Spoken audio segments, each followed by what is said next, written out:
రాజ్యంలో rest room ఉందో లేదో రని.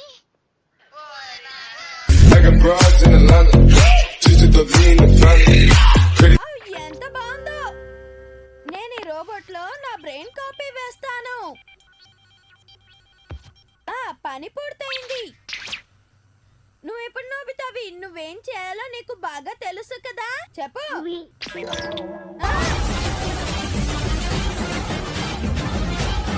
ఈ రోజు నేను బ్యాంకుకి వెళ్ళాలనుకున్నాను. ఇప్పుడు ఏం చేయను? మీరు వెళ్ళొచ్చు కదమ్మా, నేను యోచాన్ని చూసుకుంటాను. అందుకే నాకు భయంగా ఉంది. మ్యూజిక్